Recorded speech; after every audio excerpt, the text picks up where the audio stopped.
ಒಳ ಮೀಸಲಾತಿ ಜಾತಿ ಜನಗಣತಿಯಲ್ಲಿ ಪರಿಶಿಷ್ಟ ಜಾತಿ ಬಲಗೈ ಪರಯ ಎಂದು ನೋಂದಾಯಿಸಿ ಎ ಕೃಷ್ಣಪ್ಪ. ಒಳ ಮೀಸಲಾತಿ ಸಮೀಕ್ಷೆ ಮೇ 5ರಿಂದ 17ರವರೆಗೆ ನಡೆಯುತ್ತಿದ್ದು, ಪರಯ ಸಮುದಾಯದ ಎಲ್ಲರೂ ಜಾತಿ ಜನಗಣತಿ ವೇಳೆ ಪರಯ ಎಂದು ನಿಖರವಾಗಿ ಬರೆಸಬೇಕು ಎಂದು ಕರ್ನಾಟಕ ಪರಿಶಿಷ್ಟ ಜಾತಿ ಬಲಗೈ ಪರಯ ಮಹಾಸಭಾ ಅಧ್ಯಕ್ಷ ಎ ಕೃಷ್ಣಪ್ಪ ತಿಳಿಸಿದ್ದಾರೆ. ನಗರದ ಪತ್ರಕರ್ತರ ಭವನ ನಡೆಸಿ ಮಾತನಾಡಿದ ಅವರು, ಪರಿಶಿಷ್ಟ ಜಾತಿಗಳಿಗೆ ಸಂವಿಧಾನಿಕವಾಗಿ ಒಳ ಮೀಸಲಾತಿ ವರ್ಗೀಕರಣ ಮಾಡುವ ಅಧಿಕಾರ ಆಯಾ ರಾಜ್ಯ ಸರ್ಕಾರಗಳಿಗೆ ಇದೆ ಎಂದು ಸುಪ್ರೀಂ ಕೋರ್ಟ್ ಆದೇಶ ನೀಡಿರುವುದರಿಂದ ಇದೀಗ ನಡೆಯುತ್ತಿರುವ ಸಮೀಕ್ಷೆಗೆ ಸಂವಿಧಾನಿಕ ಮಾನ್ಯತೆ ಪಡೆದಿದೆ. ಹಾಗಾಗಿ ಜಾತಿ ಜನಗಣತಿ ವೇಳೆ ಸಮುದಾಯದವರು ನಿಖರವಾದ ಪರಯ ಎಂದು ಬರೆಸಬೇಕೆಂದು ಅವರು ತಿಳಿಸಿದ್ದಾರೆ.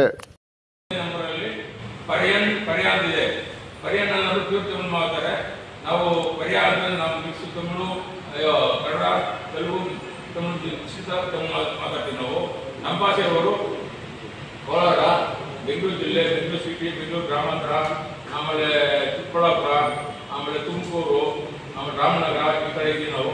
ಒಟ್ಟು ನಾವು 15 ಜನ ಇದ್ದೀವಿ. ಅಂದಾಜು 15 ಲಕ್ಷ ಇದ್ದೀವಿ. ಈಗ ಸಮೀಕ್ಷೆ ಮಾಡಿದ್ರೆ ಸಮೀಕ್ಷೆ ಗೊತ್ತಾಗುತ್ತೆ ವ್ಯಕ್ತವಾಗಿ ಎಷ್ಟಿದೆ ಅಂತ.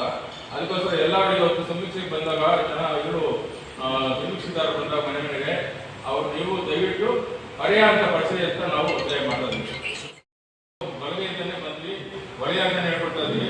ವಲಯದಲ್ಲಿ ನಮ್ದು ಸಪ್ರೇಟ್ ಆಗಿದೆ ಪರ್ಯಾಯ ಅಂತ. ನಾವು ಇಷ್ಟು ನಾವು ಓಟ ಮಾಡಲ್ಲ.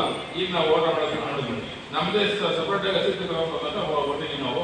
ನಮಗೆ ಸಪ್ರೇಟ್ ಆಗಿ 1% ನೀಡಬೇಕಂತ ನಾವು ಕೇಳ್ತಾ ಇದ್ವಿ. ನಾವು ನಮ್ಮ ಪರ್ಯಾಯ ಭಾಷೆ 1% 6% ಕೊಟ್ಟಿದ್ದಾರೆ ವಲಯರಿಗೆ. ಅದರಲ್ಲಿ 1% ನಮ್ಗೆ ಕೊಡಿ ಅಂತ ನಾವು ಒತ್ತಾಯ ಮಾಡ್ತಾ ಇದ್ವಿ.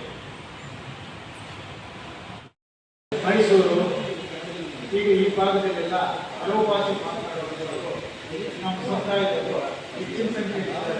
ಮತ್ತು ಅವರು ಯಾವುದೇ ರೀತಿಯ ರಾಜಕೀಯ ಅಧಿಕಾರಿಗಳಾಗಿ ಎಲ್ಲದಿಂದಲೂ ಮುಂಚಿತ ಆಗ್ತಾ ಇದ್ದಾರೆ.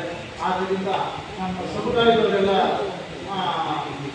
ಪರ್ಯಾಯದಲ್ಲಿ ಪರ್ಯಾಯ ಅಂತ ಉಚಿತ ಪರ್ಯಾಯ ಅಂತ ಪ್ರಶ್ನೆ